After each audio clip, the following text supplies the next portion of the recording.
Oh, that's just... Oh, hi. Welcome to the Underhold. Yeah. I'm one of your hosts, Robert Gresham. Sinclair. Follow us on Instagram now, because Twitter is a dead platform.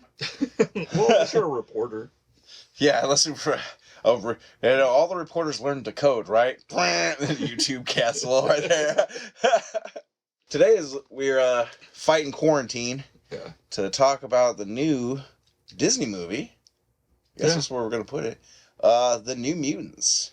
The New Mutants, the first probably Disney movie since pandemic, right? In the theaters. I'd say that. Well, Mulan. Oh, yeah. I'd go with Mulan.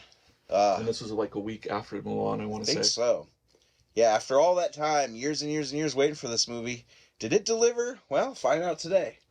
Yeah. So when was it first supposed to come out? 2018. No, it was, I think, 2018 April. Okay, was when it was initially supposed to come out. making it in like 2017 then. Yeah. Went through a couple different... It's got the same writer-director whole time. Okay, whole time. But there was a couple things, like the studio was going through the change. This is an old 20th Century Fox film, and as everyone knows, our overlords at Disney, they bought it up. Yep, to get the rights of, like, every X-Men character. Stuff. Yeah. Yeah, if you want Wolverine to fucking be in your next Spider-Man movie or whatever... Yeah. You gotta do... Well, I guess Spider-Man's not, because Sony pulled the plug on that shit. Sony. We'll see how Venom 2 goes. It's all up to Venom 2. If Venom 2 fucking tanks, ain't no Spider-Verse. So... Yeah, they'll do a live-action Miles Morales film, probably. If Venom 2 blows, Spider-Man, or Tom Holland's going right back to Marvel in the babysit trade-off. It's gonna be like, we done for... Because you didn't have nothing come out to save the theater. Mm-hmm. Tenet was supposed to save all the theaters, and that thing sucks. From what I hear, yeah. It had all the actors that you would see on Lifetime on it. I'm like, who is in this movie? Nobody. They needed a Leo. Well, it's Washington. Who? It's John David Washington, I want to say his name. It's the Denzel's son. Yeah. Okay. Like, what, was he on General Hospital for 9 years? I don't know. But he's a pretty good actor. He looks sexy as fuck, so I guess I'm like, that makes sense to me. But other than that, I'm like, I can watch an Old Spice commercial without digressing too far on the woes of 2020 cinema. Yeah. Right? Just well, and no, then the Bond this movies is a proper Underhold episode, I think, where we can just talk about whatever. It's not going to be just a straight review. Some shit there. I mean, this is going to be one of them 40-minute episodes like our old Nick Cage ones. So if you don't have the guts for that, just hit your like and subscribe. Get out of here. Click the next video. But if you want to hang out for the whole time, we'd love to have you still. Because we are going to get to the New Mutants and jabber jock about that one a little bit. I didn't even get the actors' names. Like, I was close. Yeah. I started looking at all the actors who were hired and then quit. So it's Arya Stark, right? Isn't that who you said? Yeah, which it took me a minute. Like, throughout the whole movie, you're going to see here in the clip-ins. Like, I was getting her name wrong. I couldn't remember what her name was, because to me, she's Arya Stark. But you also see the age on this. We all saw the treasonous episode or season 8 of Game of Thrones. All right, excellent. We got the list. All right, so we got Maisie Williams. Why don't you read the list? Yeah, I can't read from that far away. So I've got 42-year-old eyes. Maisie Williams as Rain Sinclair. I've never heard her name out loud. Only read it in the comics. I thought it was Renee, but I mean it is spelled more like Rain, so that's my dumbass. I thought it was Ray Hain, actually, like because of the Scottish thing. I thought maybe that was like, is this a Scottish name? Yeah, I never went Rain, like a cool different spelling for it. I thought the whole time this must be like Rihanna. I don't know, you know, that weird RIONNNA name. Yeah. So I thought it was one of those. Ann Taylor-Joy is Magic. Charlie Heaton is Sam Guthrie. That's the guy from Stranger Things. Okay. Now the previous character you said just played Magic. Yeah, she had a wig on the whole time, I think. Oh, definitely. Blah blah. What was her name? And Anya Taylor-Joy. Now, is this the cat? Is she the current in the Queen's Gambit? Is she in the Queen's Gambit? IMDb, New England Folktale. Because I feel like she's currently. Oh, she's from the Vivitch, I think. Yeah, she's from the Vivitch, the first Ari Aster movie, right? No, that wasn't Ari Aster. That's the guy from the Lighthouse. Lighthouse guy. Yeah, where everybody's like, it's all about this Poseidon thingy, and that's just the small thing of the film. I love it when people are like, I totally understand this complicated film after 2 seconds of watching it. Yeah. You know who you are out there. Yeah, well, I'm going to call some bitches out. I feel like something weird is happening to me. Like, this poster is giving me some, like, sweet glitter moves on there. Yeah, it'll probably come out all weird. So we got Last Night in Soho, The Norman, Sea Change, Weasel Bat. Oh, no, that's a TV show that we Yeah, Queen's Gambit on Netflix. Oh, shit. Because I keep hearing about this show, and this giant doe-eyed girl, like, she looks like the same actress as that's in this movie. We'll make sure that we got that proved up there. But yeah, it's her. It is her? So if you're watching The Queen's Gambit right now and loving that, star that, part of the ensemble of this one, along with some other newcomers, which apparently Fox specifically searched out some diversity in the cast. You have diverse characters in the Mutants, and the Mutants in Marvel have always been this metaphor and allegory for racism. So I think that was very... Now, I didn't get into who was looked for diversity, but there were some actors who were in it before, which you go to Wikipedia, you want to get all those cool answers, but there were some actors in it before that were kind of put aside or let Henry go. Zaga as Sunspot, who is Puerto Rican, but he's very dark in the comics, so he looks pretty white in this, but... He was your Mike Musclehead. Yeah. Which I liked that your Jock Musclehead, who you would figure would go to whichever Chad punched the hole through the drywall. Yeah. This was definitely the guy.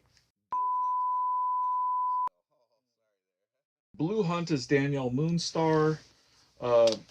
She's pretty, but essentially the star of the film. Yeah, yeah. And I don't know what Blue Hunt has done before, but with a name like that, she's got places. It's gonna be a big star. And this movie's not gonna help her propel that stardom. You can see, this is. So first, I guess let's go. What's the synopsis about this movie? If you know anything about the New Mutants, it was supposed to be X-Men meets a horror movie. Yeah, but also very much for teens. Yeah, like the one description I read once was John Hughes meets Stephen King. Okay. So if you get the Breakfast Club meets spooky stuff meets X-Men world. So right away we know that this is the X-Men world. They straight up say, "Do you know what a mutant is? You're a mutant, girl." Within the first few minutes. So we know the nomenclature of the comics. I think there's a relation here directly between Dr. Sleep and this, because there's always this thing with Hollywood of somebody greenlights one film and another studio, some producer there is like, well, let's greenlight something similar. Well, saying that connection is actually kind of interesting from what I was just checking out. The first trailer for this movie was reshot because of It trailer dropping. Okay. Once the It trailer dropped and that was scared up, and they're like, "Oh, this is our horror movie coming out. Let's recut it to really up those scares." So that's why we don't need no education. We don't need no education. Yeah, so, okay. And that very first trailer I just got chills reminding him. It was a really trippy, that was atmospheric, scary trailer, and I went, I want to see the New Mutants. This was years ago, and I'm like, I couldn't give a flying fuck about what X-Men had been doing at this time. But I think they only had one kid back at that time. Probably. I think Game of Thrones.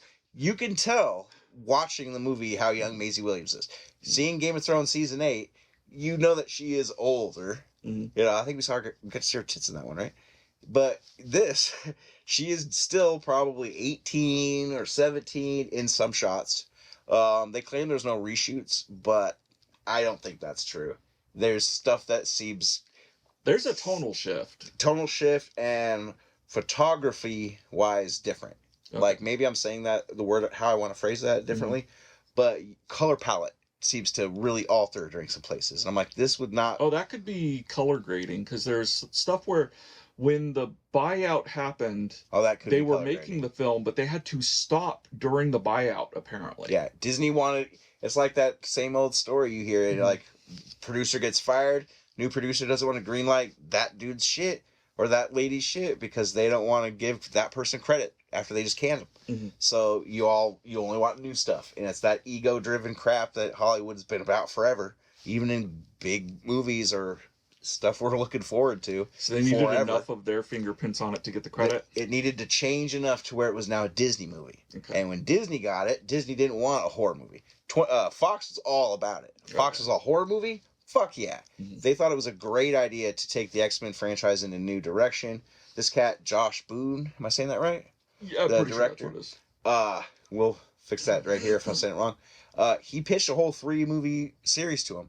And after watching the movie... It feels like a part 1. It's definitely a part 1. There are seeds for where this is going. Yeah. And for fans, I wasn't a big New Mutants fan or a big X-Men fan, but Cat over here, he's picking shit up left and right, and at the end of the movie, we did a couple little quick YouTube searches, and you're like, oh, this has seeds for some of the X-Men's best villains of all time could have been into Mr. this. Sinister. Well, yeah, I didn't want to they don't ever You're say never going to watch movie. this anyway. They don't ever say Mr. Sinister in the They never movie. say it. But the Essex Corporation for Mr. Sinister was seeded in a couple other movies aside from this. And spoiler alert.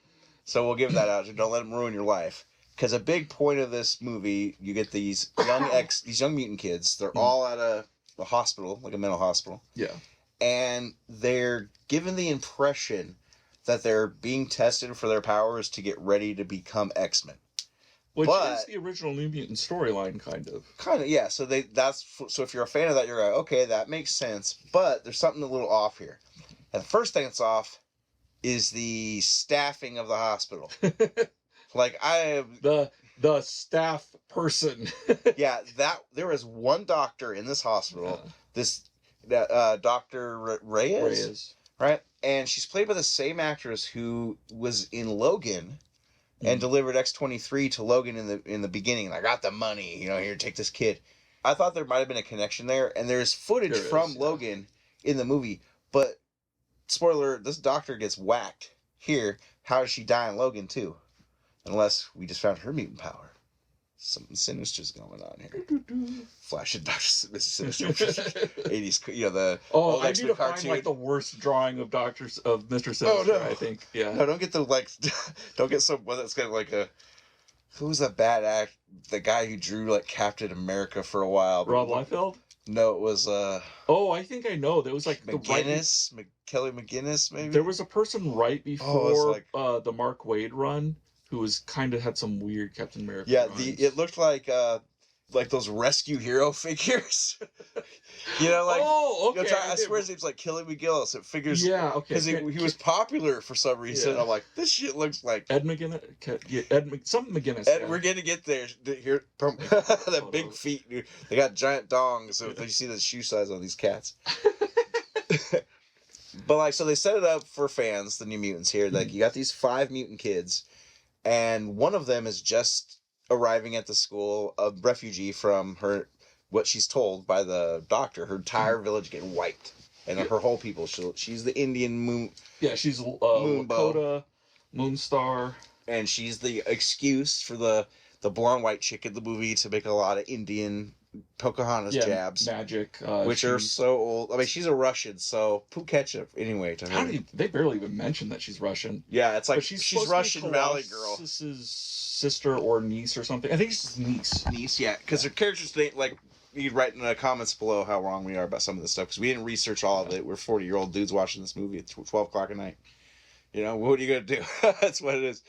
So this back to the story. You got one staff member, this one doctor, kind of giving these kids the impression that they're going to maybe be X-Men, but at the same time locking them into this place, and it is made evident very fast that they are in a prison of some kind. They cannot get I'm talking first 20 minutes, this is a prison. And what are they doing? Like, it's walking on sunshine. They're like playing in the hallways and shit like, oh, let me push it over a wheelchair, There's nobody here because there's one staff member in this whole gigantic place. Yeah. Who mows the lawn? Who wipes the floor off? Like, is this what the kids have to do with their immune powers? Yeah. It gave me so much weird out-of-movie anxiety trying to figure out how the operations of this place are. Yeah. Mr. Sinister put a lot of fucking... Is she preparing every one of their meals? Yeah, Who's delivering the going food? On here? They are doing their laundry. Yeah. They are clean. They're just gonna turn on the lights. There's a laundry room in there. Yeah. That's right, because they were folding up laundry earlier in the movie. So I guess Cannonball and Sunspot, they're the guys that do it all.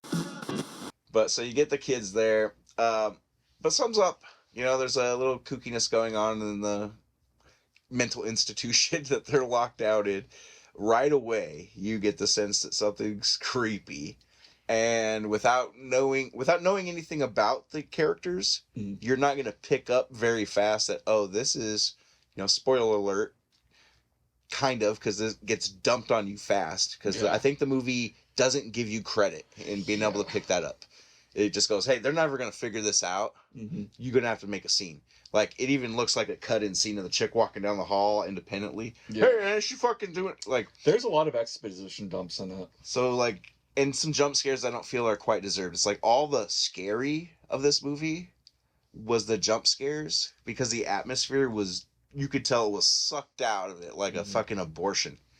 Like, it, as a quote I heard, the director felt neutered. Yeah, by the and most of the source of the scares just doesn't even have to do with a real threat per se, really. It's just kind of like an effect of all these people being in the same spot. Yeah, like...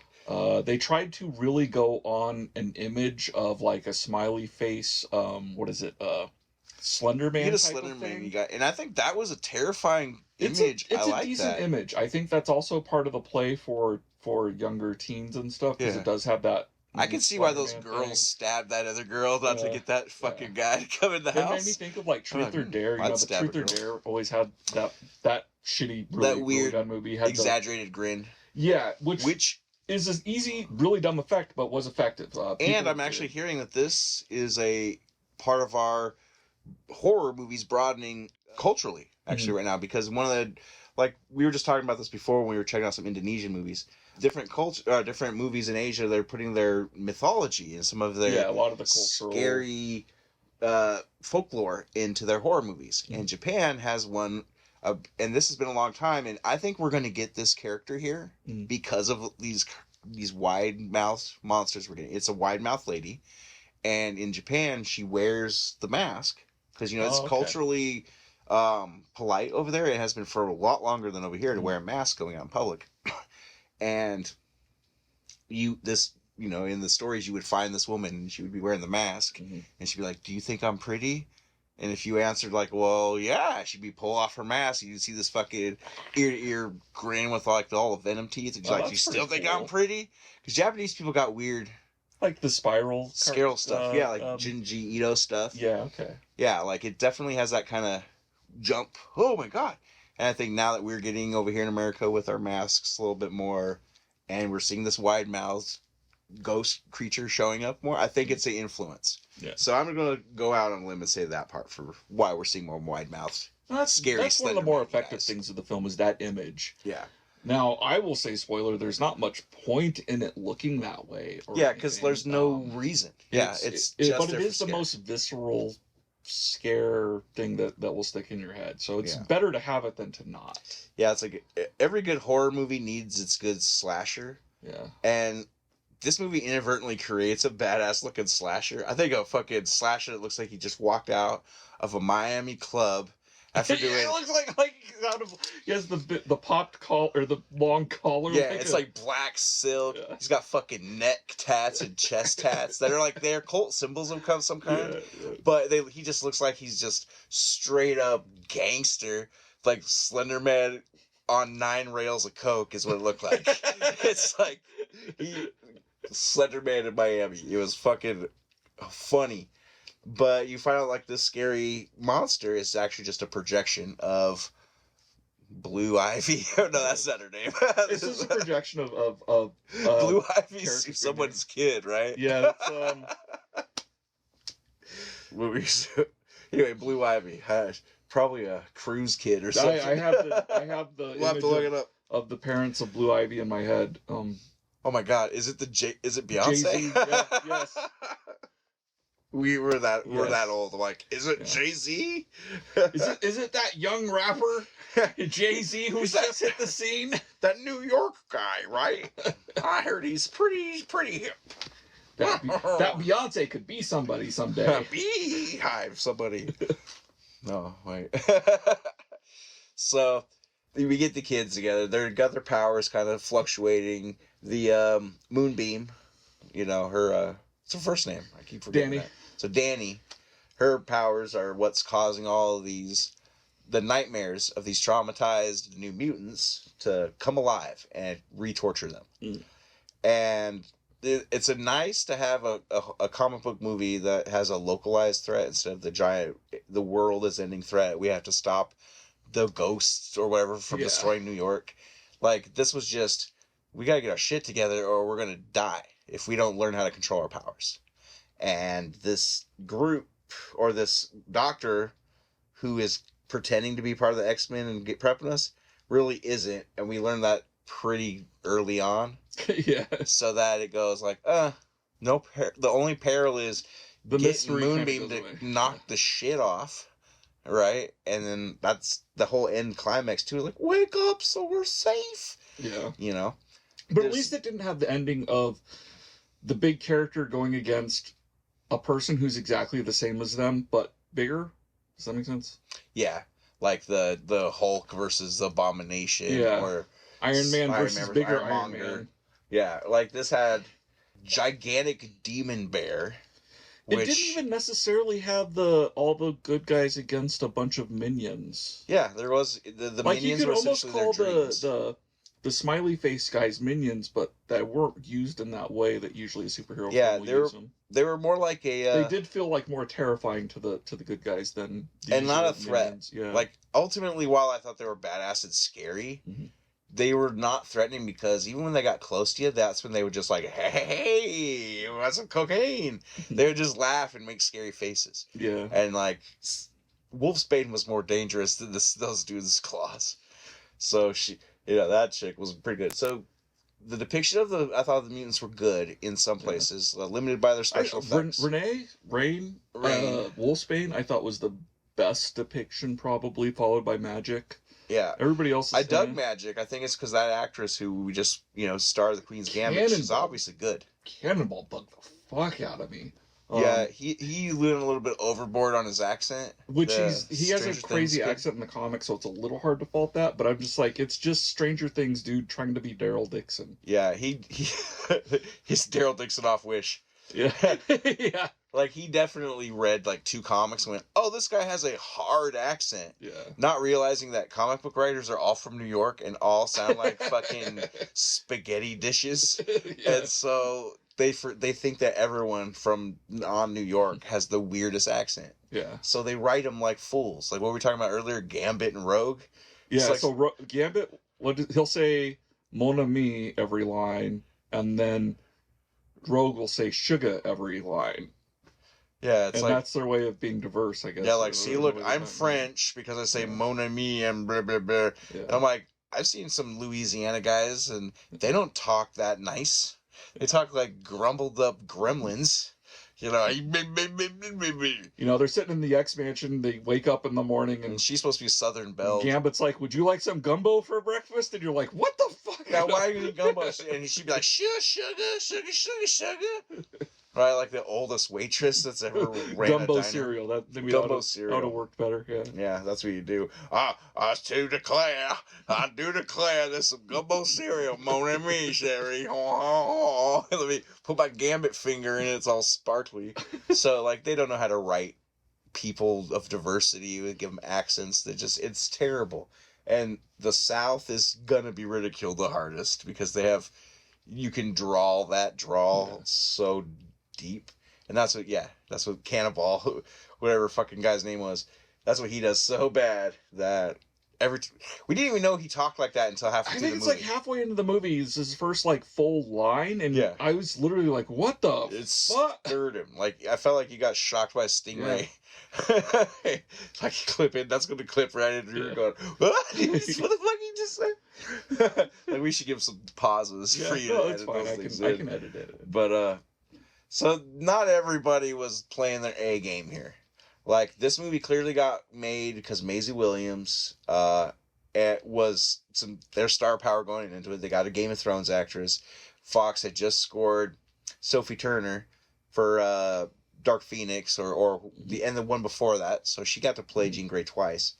So you're like, okay, this is bringing in some fans. They need to keep some life in the X-Men They're franchise. seeding the Mr. Sinister thing so that they can do their own setups. Thanos thing. And then Disney comes in. And then also Dr. Sleep is happening, which is kind of a story about superpowered horror story. Yeah. So like, who knew Stephen King was a giant hack?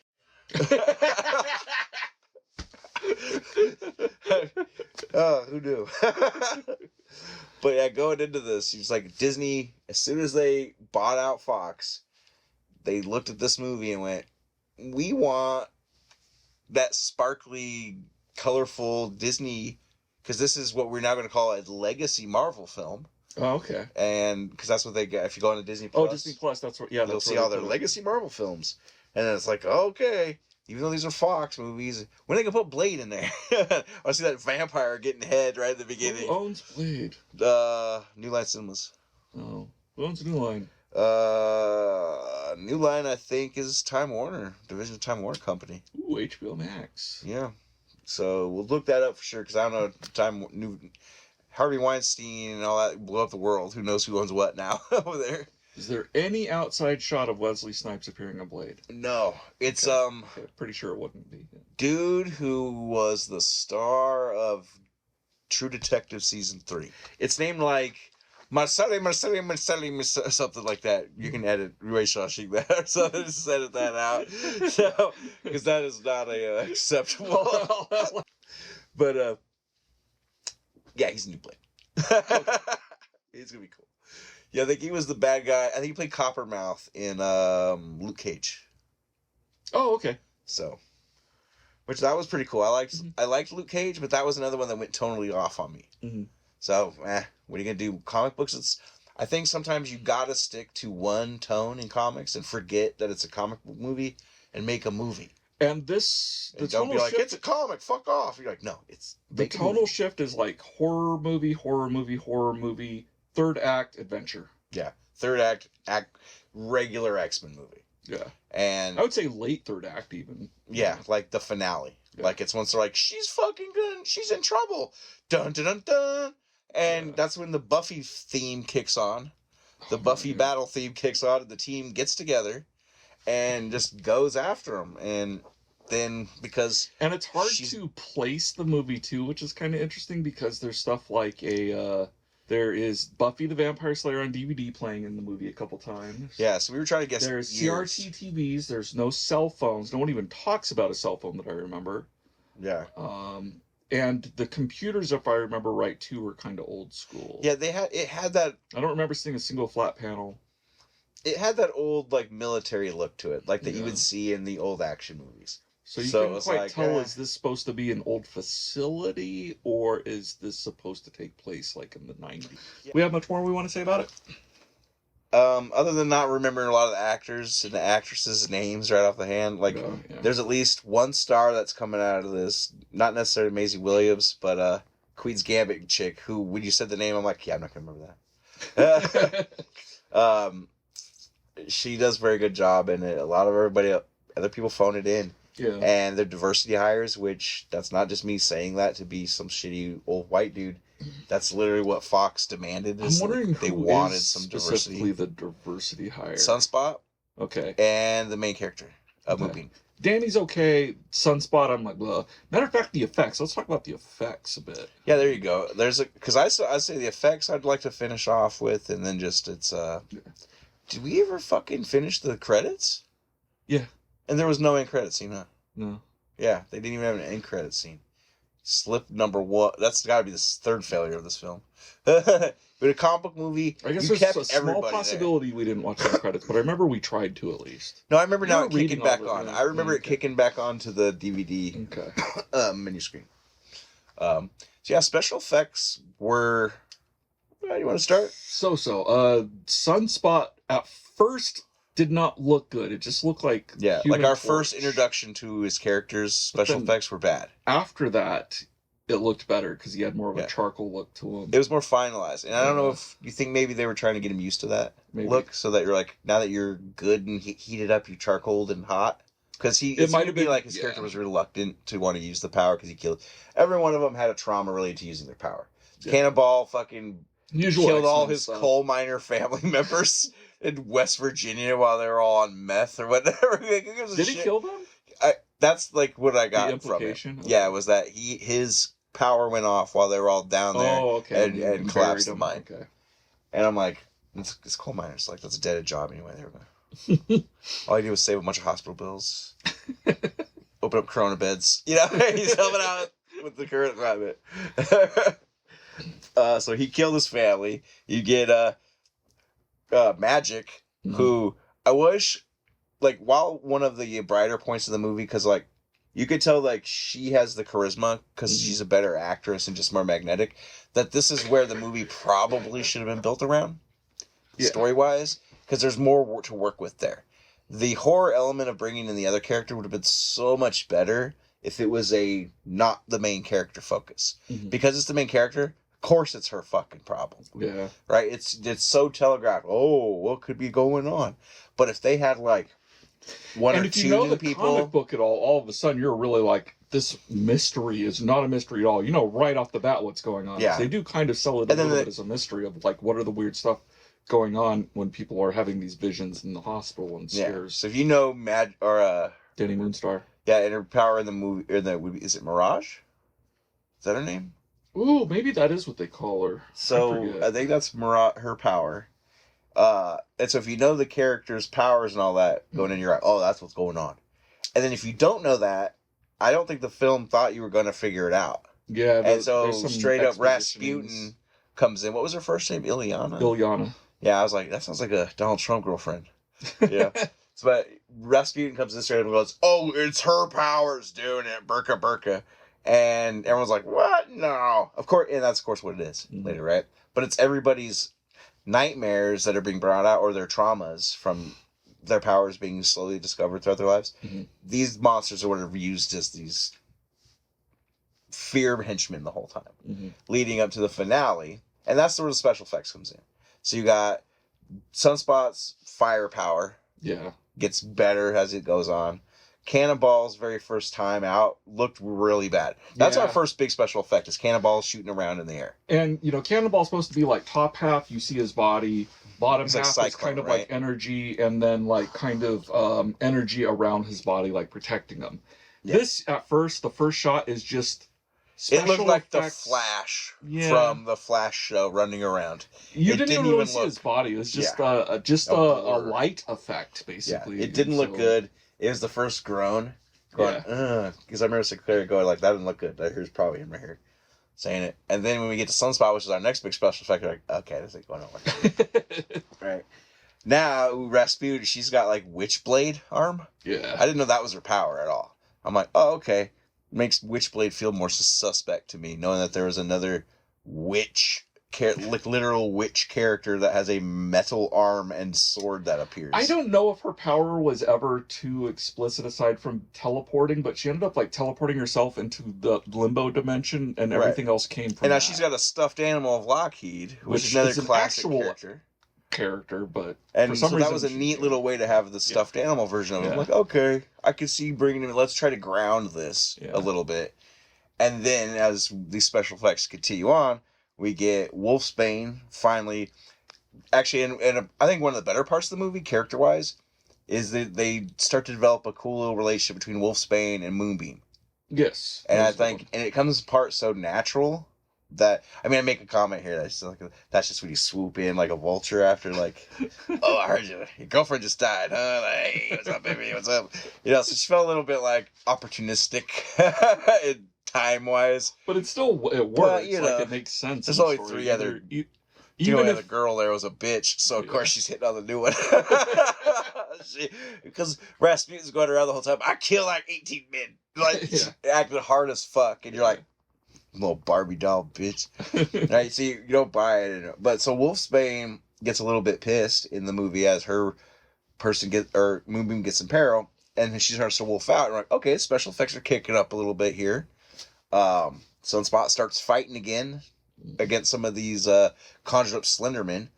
And he looks badass, I think, when he gets the charcoal. That first charcoal fade in. Yeah. And then later when he's at the door hitting, I'm like, his character now looks like they've got what it's supposed to look like. So if you look back on the story, Cannonball's just running around the whole time, never looked good. Never looked better. You know, never. I'm trying to think if he even really fought later. Didn't do anything else later. No.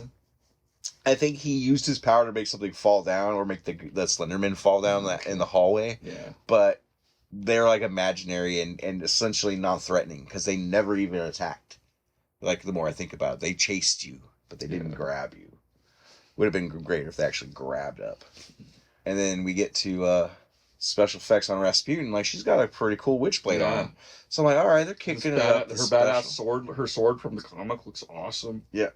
And then at the finale, there's like a gigantic demon bear. All the money's in. Look good. It didn't look good in parts. Look good in some parts and some parts. Right? Okay, but now you also have magic flying around, hitting him in the like straight up Wonder Woman sword fighting in the air. And what I thought was best is every time she hit him, there was a flash into the into the limbo world. Mm-hmm. And so a little touch like that the whole movie was neglecting. Yeah. Little touches. Yeah. Little cool elements that this movie it was fine.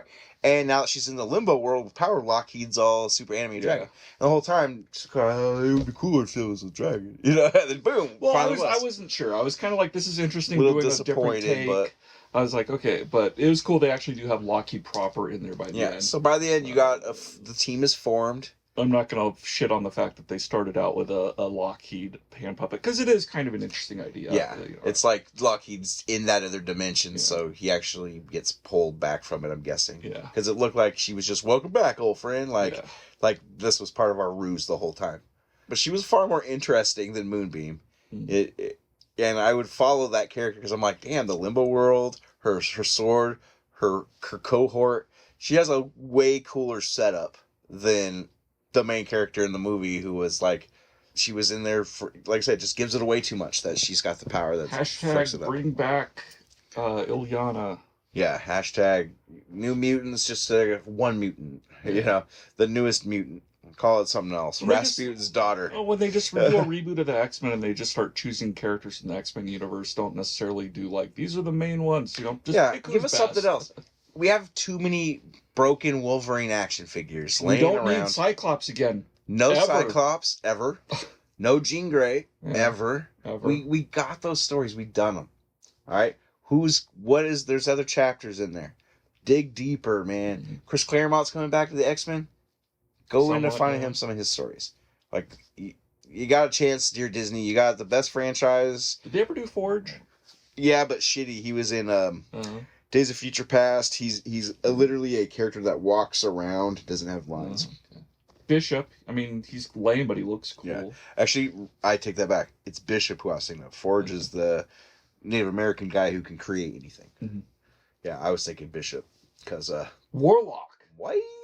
Warlock could look cool if they Warlock could look cool, out. Special effectsy. There's a lot of X-Men storylines you could, if you're going to do another. Warlock is somebody as a kid, when I would read the comics, I would be like, I can't imagine this thing in real life. No. And so that's why I think it would be interesting to see somebody go crazy trying to make that real. Could be interesting. And they could go boring with it and just have a dude in a suit. But I mean, but who knows? The future of this franchise is not going to be built on the New Mutants movie. Yeah. Because overall, this was. I mean, it's a. I don't even know if I could say it's decent because there's so many little problems. So we were watching it. Or one of the thoughts was, it's good that we watched it together to keep ourselves entertained. Yeah, like I literally said, if I wasn't talking shit throughout this movie, I don't think I could keep into this movie. Yeah, I would totally have I'd changed the channel, been watching. I can watch a full movie in the theater pretty easily, but I still have like my depression and stuff can make it so that if I'm watching a film on my iPad or on my TV, I will get distracted by my phone very easily. This is a movie that would have had me on the phone. And this movie would have took me a week, 2 weeks to finish because I would go 5 minutes in, I'd just be like, ugh. Yeah. And thank God we had the subtitles on too, because you're like, is it exposition dump? So constant going, what's happening in the movie? Oh, you just read it. Yeah. And so I don't know if I letter grade stuff. I know you don't. That's fine. I don't think we should have a set grade necessarily. Unless, is this movie worth it for you? So what's your letter grade then? If I was going to letter grade this movie, I would give it a C. Okay, just in the middle. C for the performances of just basically the big characters you like. Ilyana, the doctor. She seemed freaky because I wondered if she was the same character from the other movie, and I don't know if that's confirmed or not. But I liked her performance, and I like Maisie Williams a lot. And I didn't hate Mayday or whatever, Blue Monday was it her name was. So I didn't think she sucked, but I definitely thought Sunspot was like a guy they pulled out of the casting line and went, "You're brownish, and you got muscles. Come play this character." I think he was badly picked. I think Alabama Stranger Things kid has the worst heroin addicted charisma I've ever seen. I don't like him. He's clearly got the role because he was in Stranger Things. Yeah. But I think the producers were like, when he showed up, they're like, "Oh, we thought we were getting the kid with the hair." You know, the other one, the kid with the black hair. I think he's like the cool kid, that Steve or something. I don't watch it. He's supposed to be the cool poor kid, and then the other one's the cool richer kid, kind of. Yeah, well, he's like the brother of the kid that goes missing, and the one that's why I think the producers were like, we thought it was going to be the cool kid, and not the brother. Fuck. You know, he sign the papers? He signed them? Oh, no. What should we do? Oh, okay, he said he's preparing for the character, oh, no. Did you hear his accent? Oh, Christ. How long could we go into the film before having him talk? Yeah, can we cut some of these scenes out? Can we delay the movie by a year? Like, he was poorly chosen. Yeah, the upside down door. Netflix, the Demogorgon. How much will you pay us to keep it from being laughed at? No. Yeah, Demogorgon, eat that kid. Whatever monster they're going to incorrectly adapt from D&D in the next movie. I've only watched the first season. They're like, we're going to call it the Mind Flayer. What is it? A gigantic godlike entity that's nothing like a Mind Flayer? Huh. What are you going to... The first one, we're going to call it Demogorgon. What is it? A small, guggish-like creature that looks nothing like the Demogorgon, one of those famous Prince of Demons and all of Dungeons & Dragons. Nerds! Starting to have a heart attack right there. I was about to rally up. And that one other fucking kid doesn't even like the game. You can tell. What do you not like about it? So what I didn't like about the movie, other than the performance from Stranger Things kid and Sunspot actor, was... just the genericness of the plot. There was nothing here. It's like, study the kids and then kill the one that's too scary. That's the movie. There's nothing else going on. They're like, oh, this one's going to be a cool killer when she finds her file. But she's already told you the whole movie that she's a pretty sweet killer. You didn't need to get her file. I couldn't tell from her performance at that point, actually, if she was proud or tried to cry. Because I'm like, this says I'm a perfect killer. I'm like, well, you've been saying that to us all movie, you dumb bitch. Yeah, like, whatever, Blondie. So what I just didn't like the genericness of the story. I liked the characters. I think I would love to see a return of Wolfsbane and Moonbeam with that kind of character relationship. I don't know if that's from the comics, but it didn't feel forced. It didn't feel contrived. It felt very natural. Yeah. And that's something that, like, because I knew, well, I found out later that Fox did want diversity picks for some of these characters specifically, that I'm like, okay, is there going to be some overwhelming amounts of that to where it's like, it detracts from the story, because I think that can. But it only turned out that there's like six people in the movie. It was actually mattered for... Yeah, there's 6 people. Who else is she going to be attracted to? She can't... I mean, if she listened to one dude talk, that's going to drive the puss. She's a... And... Like I said, there's almost no characters in it. It's like... Literally the 7 good guys, actors. Dr. Reyes, and like 1 or 2 other 1-minute characters. They didn't even have an orderly. Yeah. Like, this hospital... It felt so unrealistic. The setting felt so unrealistic to me. If I had to pick out something, it was the way that they framed the film that way. Mm-hmm. Without having another orderly, and just... The movie cost almost $80 million. Yeah. Almost $80 million. And you hired... I don't know, they didn't get paid $20 million a piece, or even $1 each. Like, these are actors who got scale. Yeah. They got nothing. So where did this $80 million go? Because I'm looking at it. We looked at the movie. We just told you half the special effects look like they came from the WB's Supergirl, right? Like, it's there, but it's not $80 million. It's a $3 million episode of a superhero show on TV for the first half of the movie. Yeah. And then the waste of it's just blown. So there's definitely problems that went on behind the scenes. They're not owning up on it on Wikipedia because it looks like it was a honky-dory game the whole time, and they just had problems with distribution once Disney got it and wanted it to be a little more clean. But you can see that you can feel the interference on this movie watching it. This went in being one movie, became a different movie. And by the end of it, I'm like, I waited years for this movie. Like, it's dumb to say that. Like, even I felt so bad just not hearing it. But like when I first saw that We Don't Need No Education trailer, that first scary reworked trailer, I went, this is going to be a new direction for superhero movies.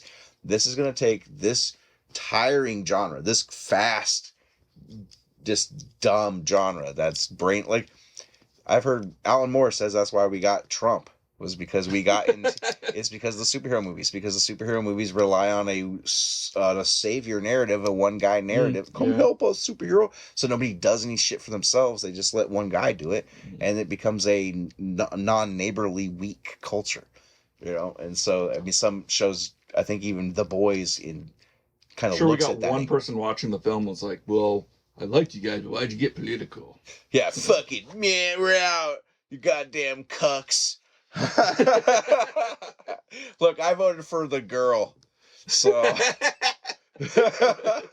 I'm progressive. I was like, oh, Jorgensen all the way. She doesn't believe in vaccines. Oh, she's hitting my vote, So, but I heard Kanye doesn't believe in him either, but he was not on my ballot up here in Oregon. What are you gonna do? So, Joe Jorgensen. Okay, so see, I give it a 1 out of 4. Yeah, I almost want to go C minus D. They're like when I want to go, like, what makes it C? Because it's not rewatchable. The biggest cinefilm can be to me is boring. Yeah, it's boring. It's not so bad it's good. It's competent. Its moments that are good are a couple of the actors, which is Ilyana, Renee, Blue Hunt's okay, and essentially the Doctor villain. She's creepy enough to be in there, but after a minute, you're like, man, I have a sword arm. Yeah. I will kill you. And it doesn't make any sense, like, how much authority she's able to wield over these kids and the clear prison that they're in, but there's no orderlies to it. Just not committing to being in a horror film hurts it for me a bit because they do have the smiley face guys. Sure, it's a little bit of a cheap scare and look, but even have anything that sticks in your head can be hard to create. So even if it seems like cheap, it still works. I will give them that. I thought, like, without the exposition, we never would know what goes on in this movie. And like, the more I think about it, like, I can't give it a C. It's like, I gotta give it, like, a D. Not just because you said 1 out of 4, but because the more I'm thinking about it, I'm like, a C at least is something I could watch again. Yeah. Like, fucking maybe if it's on in the background. Like, Spencer Confidential, I think I gave that a C. And I could probably watch that in the background again. I don't think I'll ever watch this movie again. Yeah. There's nothing redeemable in it other than it's a low-scale horror or low-scale superhero movie, which I'd like to see more of. With an ensemble team that's big, figure out in editing when you see who's the magnetic character, rework the movie. Like, if you got money and you figure out, oh, this is the star and not that one, fucking figure it out. Yeah. Movies are made in editing. This movie could have got saved. This movie went one direction, stayed in that direction. If this became the Ilyana movie, I think it could have easily been saved. It could have had more of the occult angle because of the limbo world. It could have stayed more scary because of the witchcrafty angles. Mm-hmm. Instead, we got a cop-out horror movie that just didn't have the guts to do it all the way. Like I said, it couldn't commit to being a horror movie. It had to slide back into action hero or whatever mode. Yeah. Bad denouement for this cat. Like, we can edit this down, this ending. But yeah, I don't think I can watch it again. The best part about it, to me, is I rented it today at Redbox on their 18th anniversary, which I did not know Redbox was 18 years old. And today only, since this is now not applicable for any of our viewers, it was $1.18 off the movie. Woohoo! So we watched it for 80 cents. Nice. And it was still a hard time. It was just not good. We literally we'll try to do this more with other movies where we watch the whole film and videotape ourselves watching it, so you can see some of our live reactions. Yeah. To see that we're not just like, I watched somebody else's video and I'm gonna regurgitate some of their thoughts. Like, I was watching this going like, no. Like, we divert so much to stay awake. You know, like he's laying on a bed watching one of the slowest. And the slowness, what you want to think it was for suspense. Yeah. Like, but because they couldn't stay tonally a horror movie, the suspense instead becomes dragging nothing. And it's just to me, it gets exacerbated by the Danny Moon stuff. Like, oh, this just has to do with their power. Yeah. It's like, you knew before the second reel was over that it had to do with their power, so there's no peril. Yeah. I would have did the same thing as the end Doctor. Why don't we just kill this Indian bitch and get over with? Yeah. Why do I have to be all kooky about? She did every stupid supervillain thing of all time. Before you're dead, let me tell you why I'm about to kill you. Wait, you're not just going to give me medicine that I completely trusted you and am vulnerable at this table for you to give me? If you just shut the fuck up for 5 more minutes, I wouldn't scream? Oh, thus alerting my lesbian lover Wolfsbane to come shred you up? Which was one of the better scenes because she did murk that doctor. Let's just wrap this up now. So end it here. Yeah, don't rent this movie. Watch it for free if you absolutely need to complete your X-Men love. And this will be on Disney Plus. Just watch it there when you're like if you're amazed that there's going to be more than one Maisie Williams shower scene in the movie.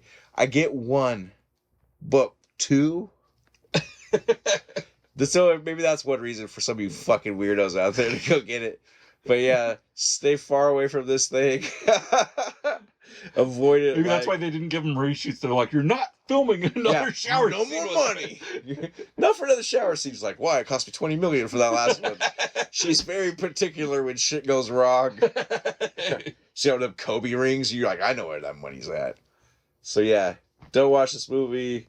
Avoid it. Watch something else. Watch May the Devil Take You To in part 1. Yeah, that's we'll be having that review up pretty soon. Sinclair, check those out.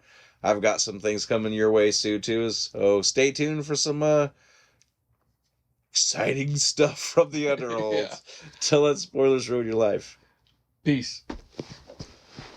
And then now our outro from some. I imagine some disco.